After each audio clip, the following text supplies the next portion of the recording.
La fiebre es un mecanismo de defensa del cuerpo para combatir infecciones. Para prevenirla, puedes reducir tu exposición a enfermedades infecciosas. Así es que es muy importante que te vacunes, que te laves las manos, evitar el contacto con personas enfermas, evitar lugares con polvo, evitar el contacto con animales, es decir, animales, particularmente aquellos que estén dando a luz, y evita alimentos crudos.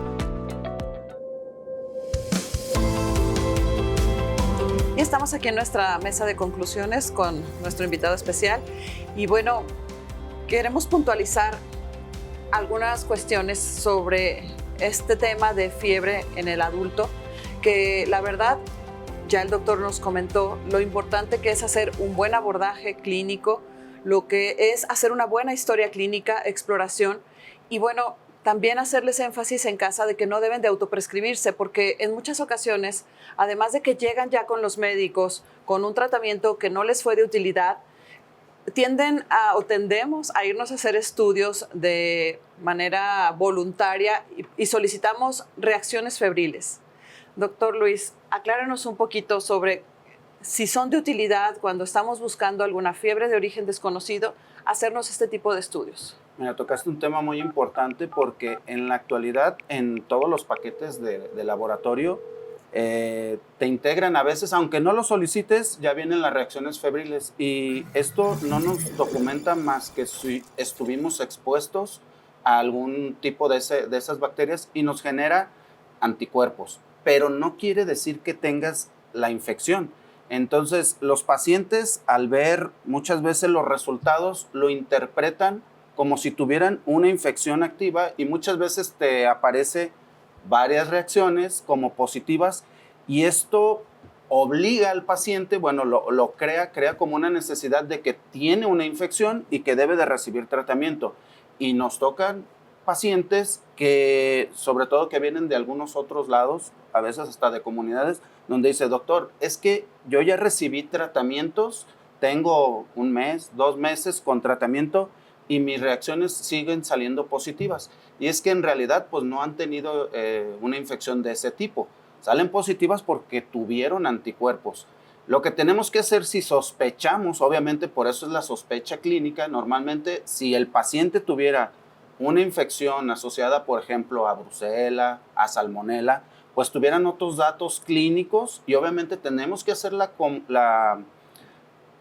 comprobación con otros estudios de laboratorio que son más específicos para saber si tienes ese tipo de infecciones, ya sea una reacción en cadena de polimerasa, una PCR específica para alguna infección, un mielocultivo, un coprocultivo donde identificamos realmente si tiene la infección para dar un tratamiento específico, pero no porque aparezca en la reacción febril algún dato positivo quiere decir que ya debes de recibir algún tratamiento. Eso sí genera mucha confusión y sobre todo automedicación.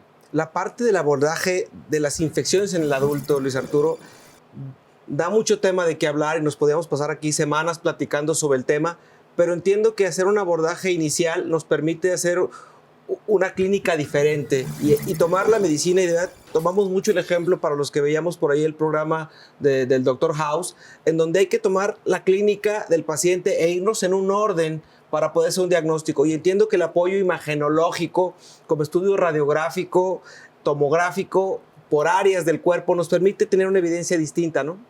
Sí, afortunadamente en el centro contamos con todas las herramientas para identificar, en este caso hablando de infecciones, pues el problema en forma oportuna. O sea, hacemos la valoración clínica, el paciente si lo amerita, solicitamos estudios de laboratorio dirigido, solicitamos estudios de imagen complementarios que nos ayudan, son de mucha utilidad, identificar problemas pulmonares con una radiografía de tórax, auxiliares diagnósticos con apoyo del ultrasonido, que puede ser un ultrasonido para identificar ya sea colecciones, abscesos, derrames pleurales, en caso de que sea necesario drenarlos, tomar muestra y mandarlos a cultivo que comentábamos, ultrasonido abdominal, radiografías de abdomen, tomografía. La tomografía, pues dependiendo del sitio que sospechemos, ¿no? Identificar el sitio de infección, que puede ser, si es abdominal, sospechando lo más común, que puede ser la vía biliar, una colangitis, colecistitis enfisematosa, tal vez una enfermedad diverticular complicada, abscesos, o sea, apoyarnos con las diferentes herramientas que tenemos y resolver el problema en forma oportuna. Infecciones urinarias es algo que, pues obviamente nuestro nombre como Centro de Riñón nos ha enseñado a tratarlas diferentes. Nos hemos encontrado con escenarios clínicos muy distintos en pacientes con enfermedades quísticas, con complicaciones, ¿cierto? Sí, la enfermedad renal per se, que nos ayuda, en este caso los auxiliares diagnósticos, con el ultrasonido, que muchas veces ya vemos cambios en el parénquima renal y eso nos orienta a hacer una búsqueda más intencionada. ¿Cuántas veces el paciente puede no tener manifestaciones o tener febrícula y uno de los datos documentados puede ser un absceso renal que no nos había dado ni siquiera en ocasiones datos de infección urinaria, pero sí tenía otras manifestaciones.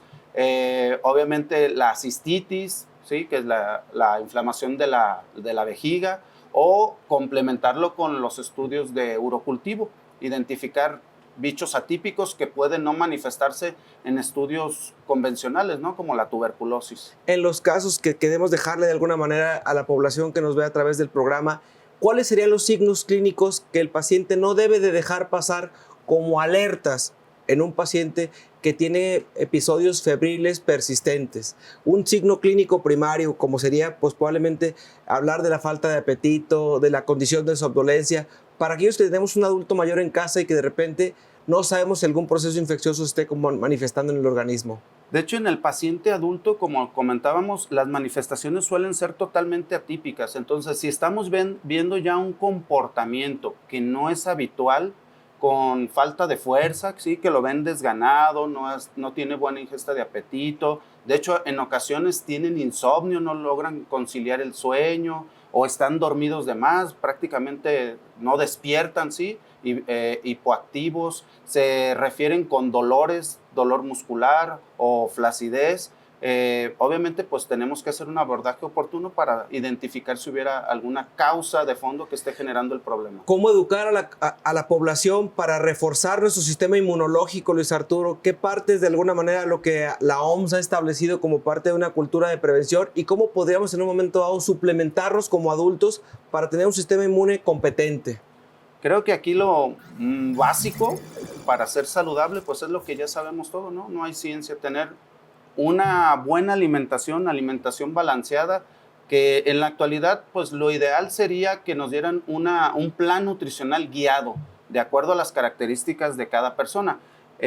No se diga más si el paciente pues ya tiene alguna enfermedad de base, sobre todo la diabetes que tiene alta prevalencia en la población, debe de tener un plan específico pues para tener de acuerdo a su gasto energético pues no consumir de más carbohidratos y tener controlado el sistema inmunológico, porque a fin de cuentas, si el paciente diabético está descompensado, pues es una de las principales causas y motivos de consulta, ¿no? Donde el sistema inmunológico se altera por la alteración de la glucosa y favorece infecciones. Pero creo que el plan nutricional es lo básico.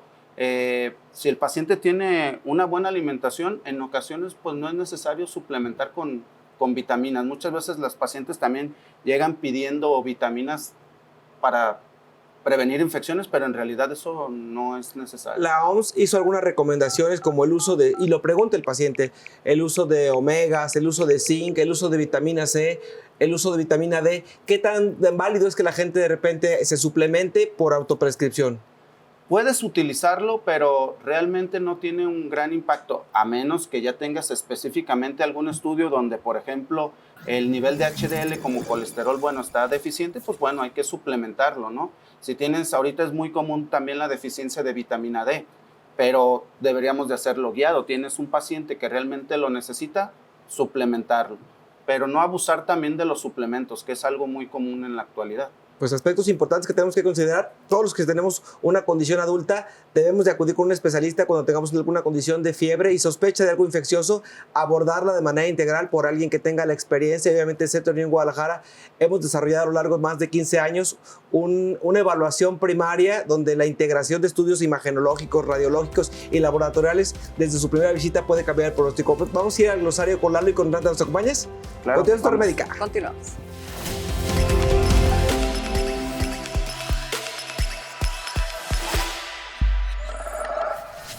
Continuamos con más en Torre Médica, su programa de especialidades, llegando hasta este punto del mismo en su tan gustada sección, el glosario médico o lo que quisieron decir. Y tengo el gusto de estar acompañado en esta sección por Renata. Renata Solorio, ¿cómo estás? Muy bien, ¿y ustedes? Muy bien, muchísimas gracias. ¿Listos para platicar o tratar de traducir y entender y comprender las palabras que hoy se estuvieron trabajando con nuestro invitado, con los doctores, hablando sobre las infecciones en el adulto, pero como una cuestión pivote, la temperatura o la fiebre? Y justo la primera palabra que queremos compartir con ustedes es eso, fiebre. Fiebre es un aumento, es un cambio en la temperatura del cuerpo. Y curiosamente, tal vez no lo sabíamos, pero es una forma en la que nuestro cuerpo se está defendiendo, aunque obviamente a veces la pasamos muy mal. Ahora pasamos con la palabra úlcera. Esta es una lesión en la piel o en las mucosas que es ocasionada normalmente por infecciones, presión prolongada o problemas circulatorios. Cuando esta aparece en el estómago es debido al ácido que tenemos en este. Cuando hablamos de un enrojecimiento en la piel, que puede ser producto de una infección o cualquier naturaleza, hablamos de un eritema. Ahora tenemos virus, el cual es un microorganismo muy chiquito que necesita invadir células de algo vivo para poder reproducirse. Unos ejemplos que tenemos sobre virus es el COVID, el sarampión o la gripa. Y hablando de virus, ahora vamos a hablar de bacterias, que son organismos muy, muy pequeñitos, microscópicos, pero que muchas veces también ocasionan un desorden en nuestro sistema inmune. Ahora tenemos epiema, la cual es acumulación de pus en cavidades de nuestro cuerpo, donde normalmente se encuentra en los pulmones o en la pleura y nos dan indicio a que hay una consecuencia grave de alguna infección. La última palabra que queremos compartir con ustedes es Streptococcus aureus. Y bueno, así de complejo es el asunto, pero este tipo de bacterias ocasionan infecciones principalmente en la piel. Pero el tema no para ahí, porque cuando llegan a invadir otros órganos pueden ocasionar problemas muy, muy serios. Renata, llegamos al final de este espacio y te agradezco mucho que hayas estado con nosotros. Gracias a ustedes por recibirme otra vez. Muchísimas gracias y recuerde que semana a semana tenemos una cita aquí en Torre Médica, su programa de especialidades. Deseamos que tenga excelente día. Hasta luego.